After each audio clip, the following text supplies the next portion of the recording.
Habang may nangyayari sa amin ng GF ko, napahinto kami kasi bigla akong may narinig na, alam mo yung mga araw na akala mo normal lang? Yung akala mo tahimik, ligtas, at walang mangyayaring kakaiba.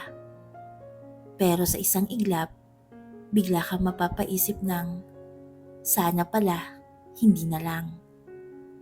Ganun nagsimula yung araw na yun. Hindi basta-basta makapunta sa bahay ng girlfriend ko. Hindi dahil ayaw niya, kundi dahil sobrang stricto ng parents niya. Yung tipong bawal ang bisita na lalaki, bawal ang saradong pinto, bawal ang kahit anong mukhang kahina-hinala.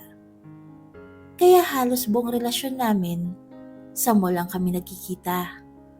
Fast food, coffee shop, lakad-lakad, uwi agad bago magdilim.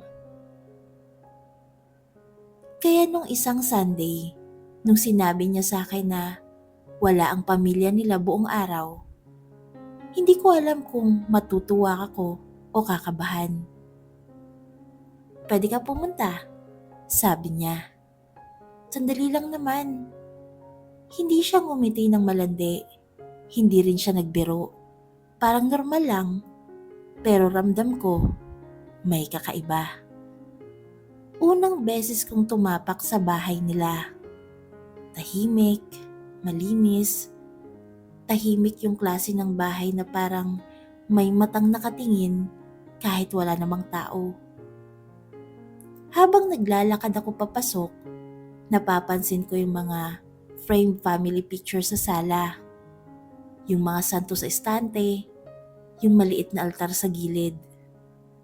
Doon pa lang may konting kaba na sa dibdib ko. Pero andun na ako eh. Pumasok kami sa kwarto niya. Unang beses din. Yung kwarto niya, hindi magulo. Simple lang. May kortina, may maliit na bintana, may aircon. Tahimik. At sa katahimikan na yun, nandoon yung tensyon na matagal naming hindi nararanasan. Matagal kaming nag-usap muna. Tumawa, nagkwentuhan, hanggang sa dumating na yung punto na pareho naming hindi na kailangan magsalita. Alam niyo na yun. Habang tumatagal, napapansin kong medyo nadadala siya. Hindi naman sobra, pero sapat para mapasabi ako ng mahina. Dahan-dahan lang, baka may makarinig. Tumawa lang siya. Sabi niya, relax ka lang, wala naman tao. Pinaniwalaan ko. Hanggang sa habang may nangyayari na, bigla akong may narinig. Sa una, akala ko guni-guni lang. Parang malayong tunog. Hindi malinaw, hindi rin malakas. Parang may kumakanta. Huminto ako saglit. Nakinig. May narinig ka? Tanong niya. Ewan, sabi ko. Parang wala. Tinuloy namin. Pero habang tumatagal, mas nagiging malinaw yung tunog. Parang choir. Parang sabayang boses. Doon na ako kinabahan. Humunto ulit ako. Mas matagal. Tahimik kaming dalawa. At doon ko narinig, kalembang. Yung tunog ng kampana. Hindi malakas, pero malinaw. Yung klaseng tunog na hindi ka pwedeng magkamali. Dahan-dahan akong lumingon sa bintana. Binuksan ko ng kaunti yung kortina.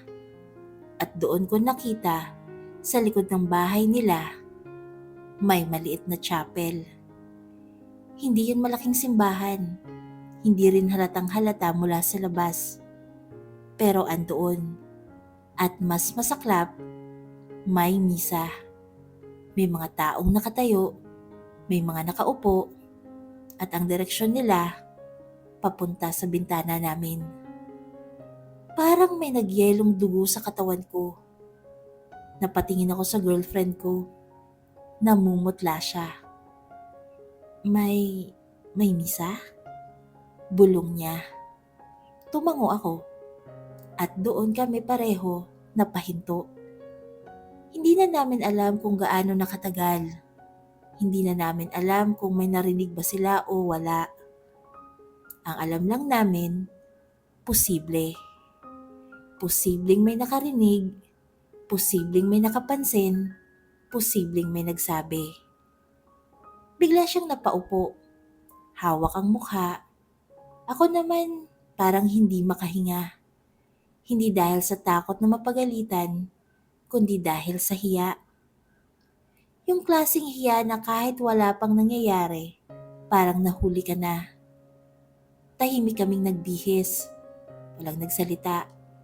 Naririnig pa rin namin yung mga boses sa labas. Yung mga awit, yung sermon. Parang mas lumalakas sila sa tenga namin. Parang mas lumalapit. Makalipas ang ilang minuto, umalis na rin ako.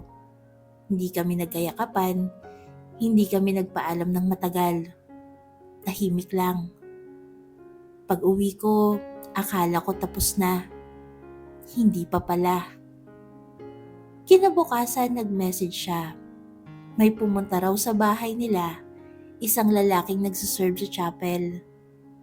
Kasama ang isa pa. Nag-iikot daw sila. Nagtatanong kung may naiwan daw bang tao sa bahay nung Sunday ng hapon. Kasi may kakaiba raw silang narinig habang may misa. Hindi malinaw, hindi raw sigurado, pero sapat para magtanong. Hindi raw sumagot ng diretso yung parents niya. Sabi lang, wala naman. Pero simula noon, iba na. Mas naging mahigpit, mas naging mapagmasid, at mas naging tahimik ang bahay. At ako, hindi na ako bumalik kahit kailan. Hindi dahil ayaw ko sa kanya, kundi dahil sa takot.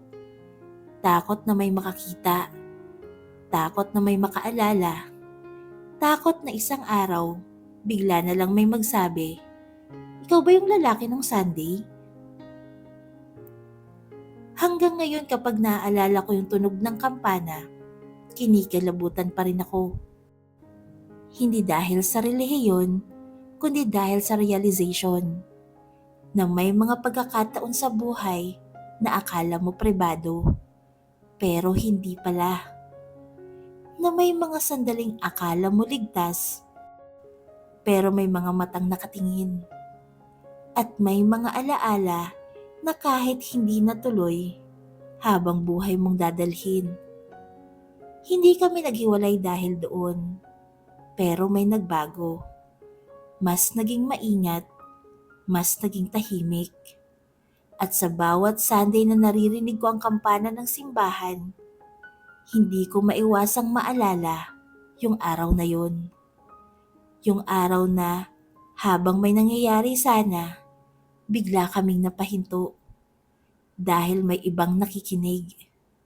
At minsan, sapat na yung takot para hindi mo na ulitin.